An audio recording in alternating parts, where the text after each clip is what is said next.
Hi everybody, and welcome to another edition of TEMA Talk, and I'm your host Carl Gibbons, Chairman and Founder of Third Eye Management and Associates. But enough of all of that, you've come here to learn from the experts, and we've got one of the biggest experts in their field there is to have today.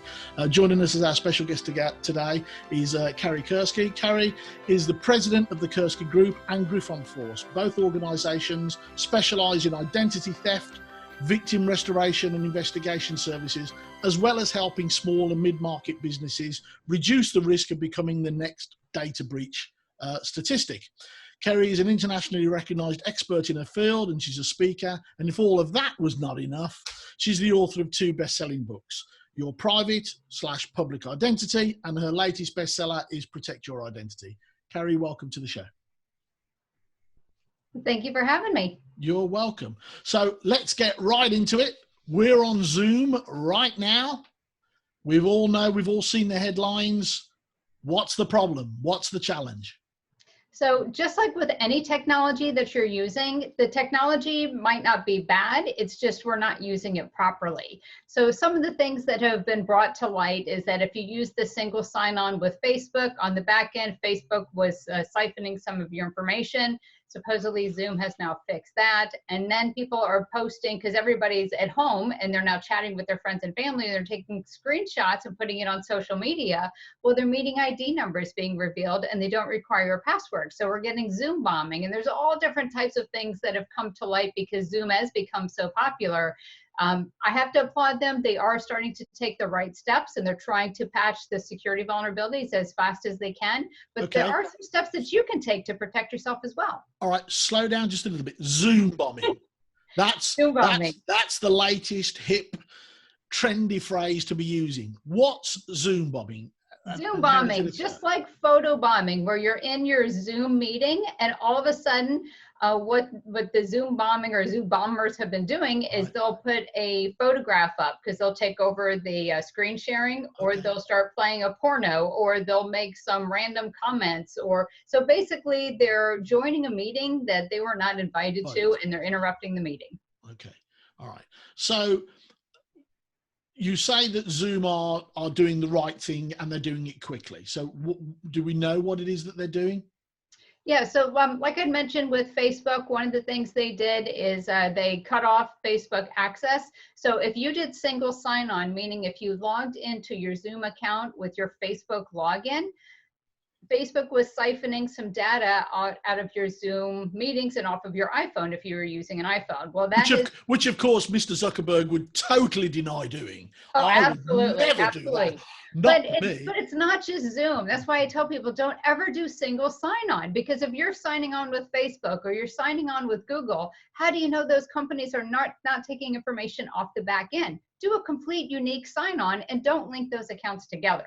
So again, yes, it was part Facebook, part Zoom, but it was also a little bit of user error because you shouldn't have done it in the first place. So don't use the single sign-on. Another problem is don't post your meeting ID number on social media. Don't put it out for everyone, because anyone can then attend your meeting. So you got to be very careful with that. Right. So we're in challenging times, to say the least, and unprecedented. All of those adjectives. A whole bunch of business owners and entrepreneurs have said to their employees, "Oh, Uncle Sam wants us to work from home. There's your laptop, there's your PC." Some of them have even actually gone out and brought brand new ones and said, "So work from home. Here's the login number to our, central computer database, whether it be in the cloud or you can log on or whatever." I know before I even ask this question, this is just, I've just opened Pandora's box, right? Exactly. What should they be doing? There are a lot of things that should be done. First, you need to have a remote user policy that outlines what users can do remotely. Now, I know that it's kind of spur of the moment because we went from business as usual to all of a sudden you have to work at home. So if you're giving them a laptop, have the conversations about, here's the type of apps that we recommend you using. Here's the type of apps that we don't want you using. Other things too is you need to make sure that there's a good antivirus and a firewall. If you don't have that, you're wide open. You can also tell them if this is a business computer, meaning it's owned by the company, it's only to be used for business purposes. It cannot be used for anything personal. So there are some things that you can do that don't take a lot of time or expense, but have these conversations. And yes, if it takes a day or two from getting your employee up and running remotely, at least you know they'd be doing it a little bit more securely, as opposed to here's a laptop, it's free for all, go on your own, and then they end up breached and wonder why. Right. Now, that's the smart business owner. And you and I both know we've both met a few that are probably not as smart as they should be, right? We often ask ourselves, you know, are you in charge of a checkbook? I don't understand how that works. So they've just said to their guys and girls, oh, okay, go home, log on from your own laptop, log on from your own personal PC. And it's their own, it's the employee's own personal equipment. And all of a sudden now they're logging onto a mainframe and accessing all the company data. What should business owners be doing there? Yeah, that is a huge security risk, because you don't know if that employee has virus or malware on their laptop already. And now they're logging in remotely to your network. That virus can pass through. Perfect example, the Target data breach. Everyone's aware of the Target breach, but it wasn't Target who caused it. It was their HVAC company who is managing the temperature of the Target stores. They got the malware, it followed through the portal, and then infected Target. So you need to be very, very careful. So if you do have employees that are working from home, the very minimum, pick out an antivirus that you want them to use. And there are all different ones. And if you need recommendations, you know, be happy to talk to people afterwards. But make sure to, at a minimum, say, here's the antivirus that you're going to use. Before you're allowed to log into the network, we want you to do a scan of your computer and make sure that there aren't any problems. You know, at the very least, that's the minimum that you can do. The other thing too is if they're going to be working from their home computer, if you want them to use a VPN, you can require that they use that, tell them which one to download or which one to install. And that gives a little bit more protection, so that way the information is not floating around in cyberspace, especially if in the employee's home, they have, you know, mom and dad, spouse and teenagers and everybody on the same network. You want to kind of cloak that traffic so that way nobody can intercept what you're doing there. Right, because it's not their fault, right? I mean, this happened literally overnight, right? So, and everybody's trying to do the right thing, and everybody wants to do the right thing, but often doing the right thing leads to a bad thing, right? Absolutely. So you need to provide some guidance for your employees. You can't just expect them to know how to be cybersecurity experts overnight. And the business owners are not themselves. Right. So reach out to your IT person or reach out to a cybersecurity professional. Reach out for advice and say, hey, what do you guys use for antivirus? Which is a good one that I can use? You know, some of these consultants, they might offer you, you know, an hour for free, or maybe you're just paying for an hour of give me best practices. What do I need to know right now so I can protect myself, my company, and my employees? Right. So there's no harm in reaching out and asking for recommendations. Right. And I know Griffin Force did a fabulous PDF, and I've already put that on Third Eye's Facebook page. So you can go and download and check that one out, guys, if you want to. It's full of it summarizes everything Kerry's just saying now on like an instant step basis. What about telephones? I mean, where would we be without these, right? I mean, right. Well, it's a computer that makes calls, is what that is, the smartphone, because they're many computers now. It amazes me how I got one, because I'm not that smart, right? So I just still have a phone, right? Well, you know, they make these things so easy to use nowadays. But again, on your phones, you know, if you're using an iPhone, there is a little bit more security automatically built into it. If you're using an Android-based phone, then you need to make sure you're using an antivirus program on that phone, because like I said, it's just like a computer. So make sure you're protecting your phones just as you would your laptop, your tablets, your PCs, any other devices that you're doing. Well, so the same, you've just answered my next question, but just to confirm, it's the same whether I'm using an iPad or a tablet or anything like that. The principles are exactly the same.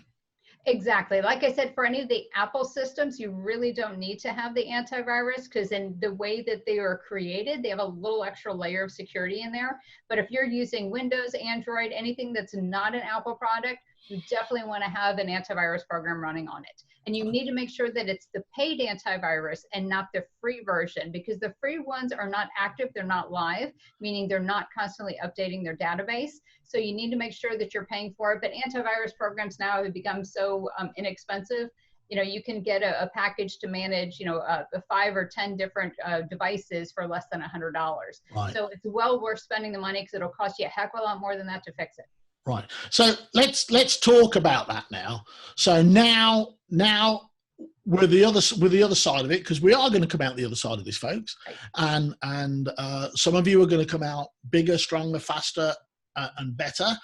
Sadly, some of you might end up working for the people who have come out bigger, better, stronger, faster. But what's life going to look like in terms of cybersecurity on the other side? Well, you know, as more and more people are being forced to work remotely, I think some businesses are going to realize that their employees can work remotely and business is still running as usual. So Right. we probably will see more people working from home, or having a quasi where maybe sometime in the office and sometime out, because that way the businesses don't have to pay for these huge buildings and all this office space. So Yeah. that's one thing we'll see a shift in. But with cybersecurity, you're going to see a lot more cloud-based. A lot more artificial intelligence being applied. You're going to see a lot of new things coming out. Some of the partners that we work with, they have some amazing tools that are coming out, and you're seeing more of a focus on small business, because it used to be cybersecurity effectively was only for the big guys. For the big It was boys, so right. expensive. Yeah, it was cost prohibitive. So we're starting to see more of them bringing their enterprise level of cybersecurity down to a price point for small and medium-sized businesses. So I think it's a change in the right direction. Okay. So what I'm hearing is we're still going to be working from home or based from home, but cybersecurity is moving up onto the agenda of the small and mid-market business owner, because it's now becoming a real relevant threat. Right. Not that it wasn't, but now it's front and center now. We can't ignore it. It's going to be a huge problem. Absolutely. And for years, people always relied on their IT person, because small and medium-sized businesses usually don't have a dedicated cybersecurity or a dedicated IT department, because cybersecurity and IT are two different skill sets. It's like going to your dentist for your heart condition. They're both doctors, but they have different skill sets. Right. So I think what's going to happen is that we're going to see, yes, there will still be IT managers, but people are also going to start bringing in cybersecurity managers. And it could be as minimal as just doing a once-a-year audit and maybe doing some consulting, or they might pay them a monthly managed fee. But I think people are going to start realizing that IT and cybersecurity are two different things, because the guy who's hooking up your printers and trying to get, make sure you're functioning remotely, he's not going to be able to devote 24/7 to defend your network from the bad guys. Well, the bad guys, this is all they do all day long. So you need to make sure that you're defending your network with the same level as they're trying to attack it. Right. Do you foresee any new threat? Because these, I often say, if these guys, they're so clever, if they actually applied themselves to good stuff as opposed to bad stuff, the world would be a much better place. But I guess in some cases crime does pay, right? So is there going to be something that you think is like coming down the pipe? We're starting to see a lot of that now. And with the bad guys, you got to remember, it's usually not a 1 or 2 man operation. This is modern day organized crime. They are structured just like businesses, and they write business plans on how they're going to do what they're going to do. So the concept of if they would just use their mind for good instead of evil, it doesn't unfortunately work that way. But some of the things we're seeing is they know that people are working remotely, so they're sending more of the phishing emails. Some of them could be related to Corona. Some of them could be trying to instruct employees of, you reached the maximum on your email. You need to click here, to reset your credentials, or your employer has requested a password reset. So it's a lot of the same traditional phishing emails we've seen in the past. They're just going to modify them slightly for the circumstances that we are in. But phishing emails have always been a cash cow for bad guys, and we are seeing a huge influx of these phishing emails coming around, especially since the situation we're in with this pandemic. The other thing too is that when people are using their personal devices when they're on social media, there are a lot of these fake coronavirus tracking maps that are out there, and they were created with the intention of getting you to click and download it. Well, you're also downloading malware on your device. So you need to be very, very careful. Check the source of, where you're getting this from. And if it was something that was brand new and that was created, all of a sudden within the past few weeks or the past month, you might want to stop and think about if you really want to download that app or use that information. Right.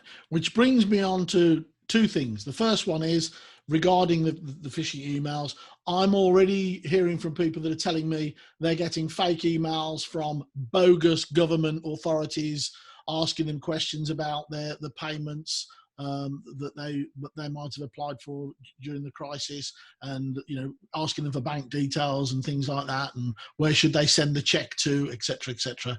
So that's they're already onto that. I mean, this must be like Christmas for these guys. It is. This is the perfect storm for the bad guys. And especially now with a lot of the small businesses being able to apply for the PPP, the payroll payment, I'm drawing a blank. Protection plan. That's okay. Thank you. The protection plan.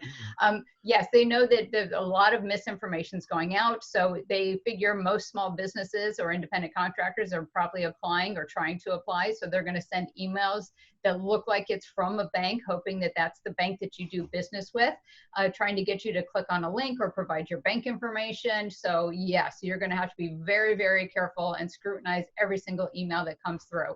And I always say, when in doubt, pick up the phone and validate. Right. Is there any clues we can look for example, when these emails come? Because they look like the real deal, right? Right. They look like the real deal.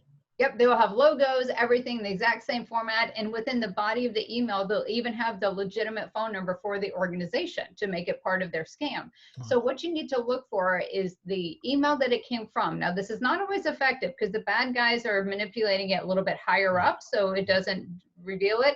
But if you look at the source from where the email was sent, whom it was sent from, you need to look very, very carefully. So we see it's called business email compromise, where it'll look like it's an email from someone that you know. Right. But if you really look at every single character in that email address, it might be off by 1 or 2 characters.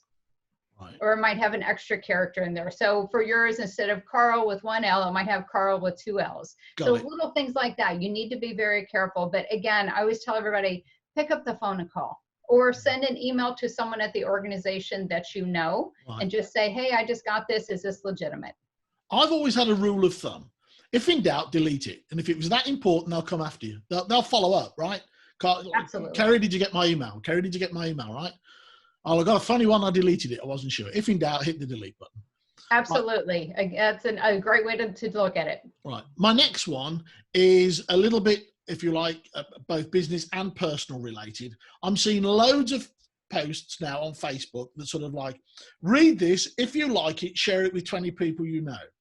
And yes, I know what you're going to say, because you and I have actually had this conversation before, but I just want to share it with our viewers. I mean, please do not get sucked in. Am I right? Do not get sucked in. Yeah, avoid all these, hey, let's have some fun, answer this survey. There's surveys, there's polls, there's questionnaires, or what is your spirit animal, or what are you going to look like, in 40 years, or what did you look like as a child, where they're using age progression or regression. Yeah. Stop participating in these things. You don't know who the originator was. You don't know who created it. And a lot of these polls and surveys, the questions they ask, the first couple might be pretty, innocent. It really can't do much harm, but they'll throw 1 or 2 of them somewhere in the middle or maybe towards the bottom. And it's a security question answer that might be your answer to access your bank account.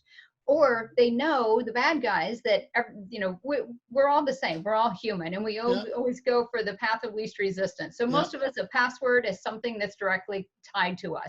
Could be name of a pet, our favorite place, where we got married, anniversaries, whatever the case might be. So the more information you're giving out is called social engineering.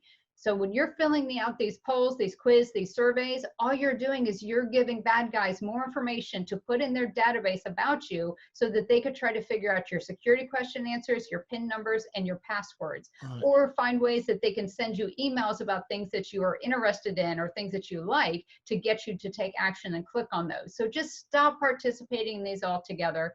A telltale sign is let's have fun. Or the other one is, I bet I won't get any shares. If you see either one of those, just ignore it. Just ignore it. Right.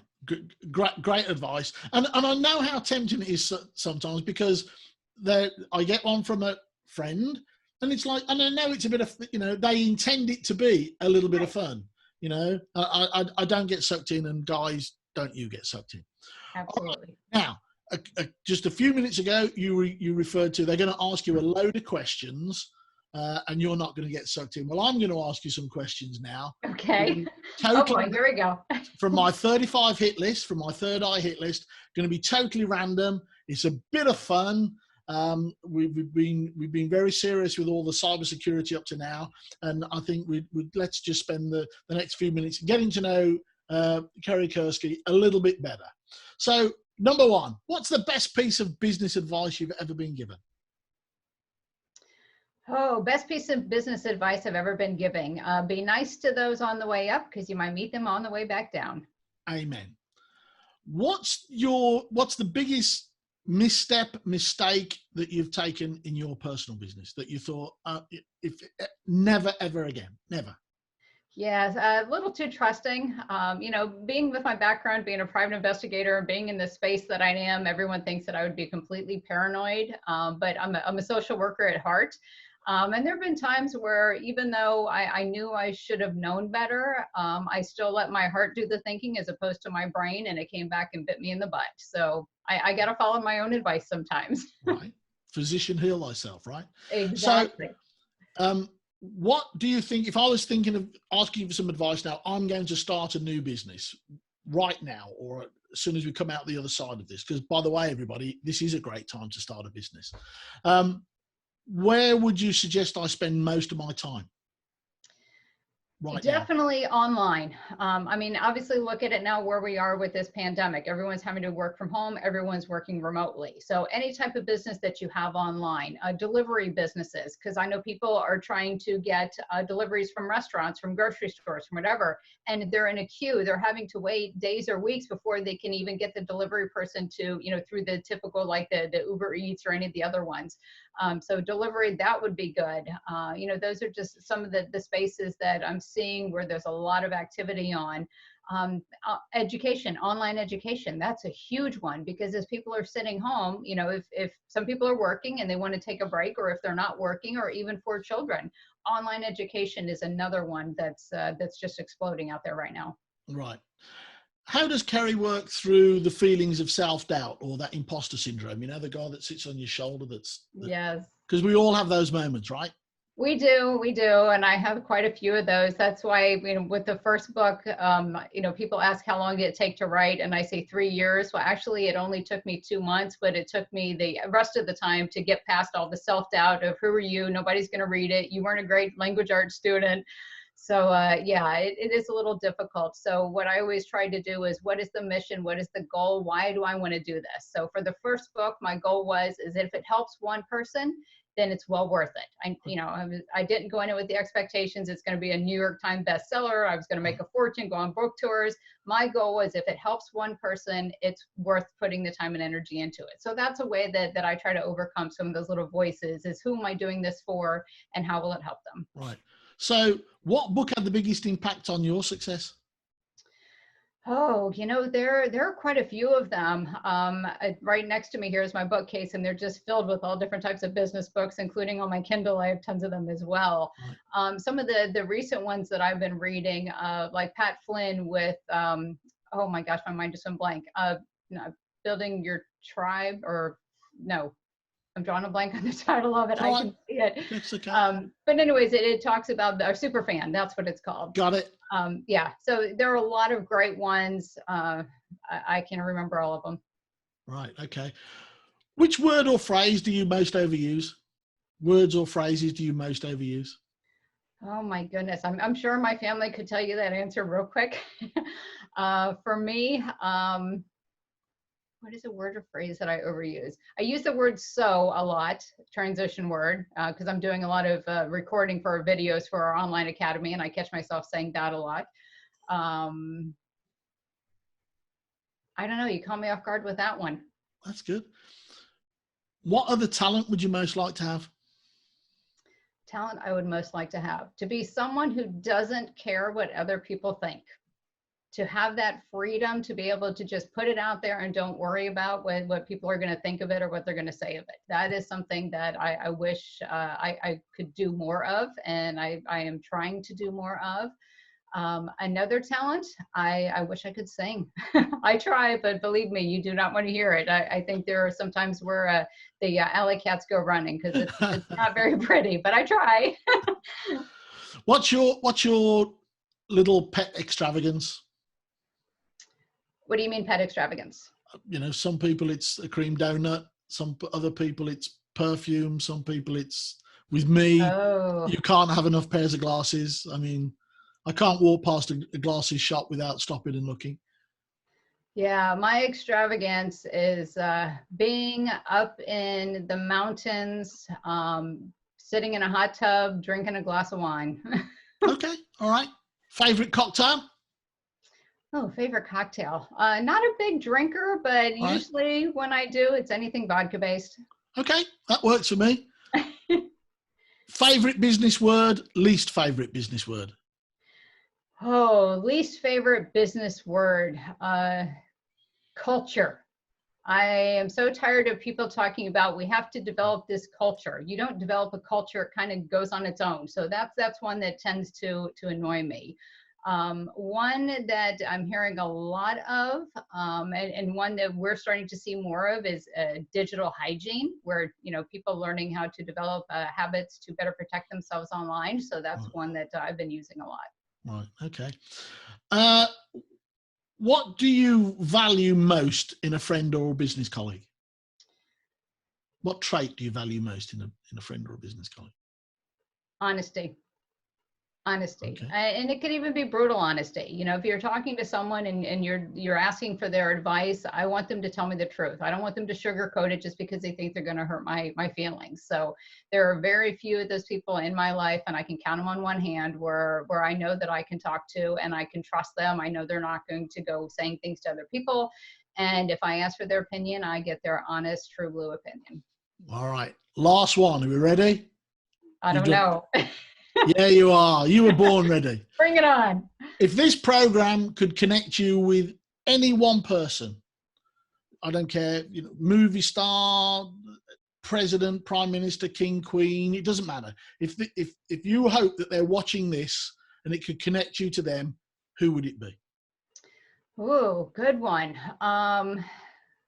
Well, Gary V, obviously somebody that I've been watching and following for many years, and it just fascinates me what he's been able to do. So be able to, get a few minutes in front of him to get some business advice, or to tap into his network, I think would be phenomenal.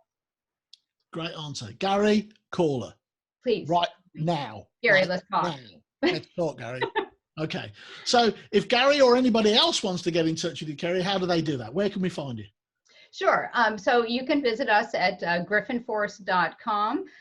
Or you can also go to carriekerskie.com. And because of the situation that we're in right now for Griffin Force Academy, we will be rolling out, it should be the end of this week or the first of next week, where we're doing a 30-day privacy challenge. So we can help everyone who's now having to work remotely better develop the habits and skills to protect themselves from identity theft, fraud, and cyber threats. So the 30-day challenge for only $1. We would do it for free, but we still have an expense for the platform that we're using. So, we're still losing money on it, but we just want to make sure we get some expenses covered.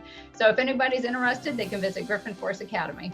Do the right thing, it'll always come back. Do the right thing, it'll always come back. Make sure that you send Third Eye that information, and we'll get it on our website and on our social media posts. So that's it. Another 30 minutes of business banter and badinage is gone. Thanks to our guest, Carrie Kerskie. We really appreciate you taking the time, because I know how busy you are. I want to thank the team at Guerilla Media for working their magic to make all of this happen. And of course, I want to thank you for watching and tuning in. So until the next time, I want you to stay safe. I want you to stay happy, but most of all, I want you to stay profitable. All right. And with that, we're out.